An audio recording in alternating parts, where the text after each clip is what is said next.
With Election Day just around the corner, much of the focus is on the top of the ticket. But the Senate, it is also most certainly in play, with 538 saying Democrats have a 74% chance to turn it blue. And if they do, one of the most immediate concerns will be to pass a stimulus bill to help the tens of millions of Americans who are struggling to even just pay basic bills. At the top of the program, we showed you the latest numbers and also how Joe Biden continues to hold a solid lead. But many Democrats, they've got an eerie sense of deja vu because Hillary Clinton, she was leading, as we know, right until Election Day, and we also know how it all turned out. And our next guest, Virginia Senator Tim Kaine, Hillary's running mate, if you remember, he can certainly relate more than most.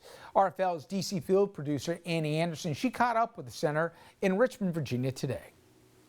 And so you have recently tweeted that with the new Supreme Court justice, you were extremely worried for the ACA, and I know Virginia had a lot of that. Talk to me about some of your concerns with the ACA. So my concerns are my Republican colleagues have, their chief goal during the entire time that I've been in the Senate has been to get rid of the Affordable Care Act in the courts, administratively, votes in Congress.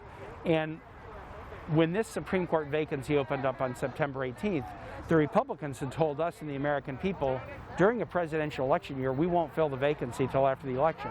So why are they breaking their promise and rushing? They're doing it because on November 10th, there's a case in the Supreme Court about destroying the Affordable Care Act. They want to put somebody on who will do that. Justice Ruth Bader Ginsburg wrote opinions to uphold the Affordable Care Act as a legitimate congressional act. But Justice Barrett has written opinions and articles very critical of the Affordable Care Act, some pieces of it, very critical of the decision of the Supreme Court in 2012 that upheld the act. So I'm very worried that the whole goal, why would they break their word and rush her in record time onto the Supreme Court? I think it's about this case that's going to be argued a week after the election. I'm very worried about it. However, if they do damage to it, a Congress that wants to can fix it. We have to have the right people in the House and the Senate and the right president. You guys are back in session, but can we expect to have a COVID stimulus bill in November, or is it going to be January? I think there's a good chance we can get one in November, December. If Donald Trump were to be reelected, he doesn't want to get to Inauguration Day and having the bottom falling out of everything. So I think he'll push very hard. If Joe Biden is elected, I think a lot of the Senate Republicans aren't going to worry about what Donald Trump thinks anymore, and their constituents are saying we've got to do something. So I think there's a chance in November and December, but I can guarantee if the Republicans in the Senate try to stonewall it like they have for the last few months, this will be Joe Biden's first priority, a massive relief bill to help families who are suffering. And can people in Virginia, though, can they wait until January if need be? No, we need to do something now. We've needed it before now. The House acted on the HEROES Act in May, but the Senate Republican majority wouldn't even put a proposal on the table till mid-September, and that proposal was dramatically inadequate. No rent assistance, no mortgage assistance, no food assistance, no assistance for state and local governments. And then Senator McConnell basically said, we don't want to get a deal. We want to work on the Supreme Court. We don't want to work on COVID relief. Our folks can't wait, but there's a Republican majority now that stood in the way. My hope is if we have a good election night, some of that will clear away. Are you getting some deja vu right now? Are you getting nervous? You know, yes. I mean, I'm going to be nervous till they call it.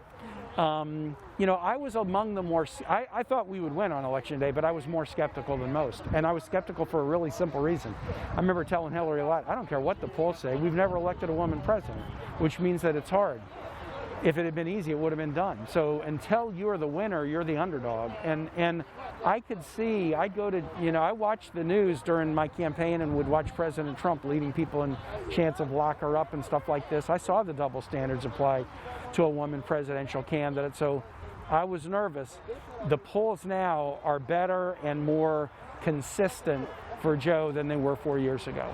And in the last 10 days of the campaign, as Americans are waking up every day to almost the same headline, America sets record in COVID cases, or, you know, unemployment claims. They went up, new unemployment claims in Virginia last week went up 25% from the week before. As people are waking up to that, the magnitude of the president's mismanagement is very, very plain as they're making their decision. Thank you very much, Annie.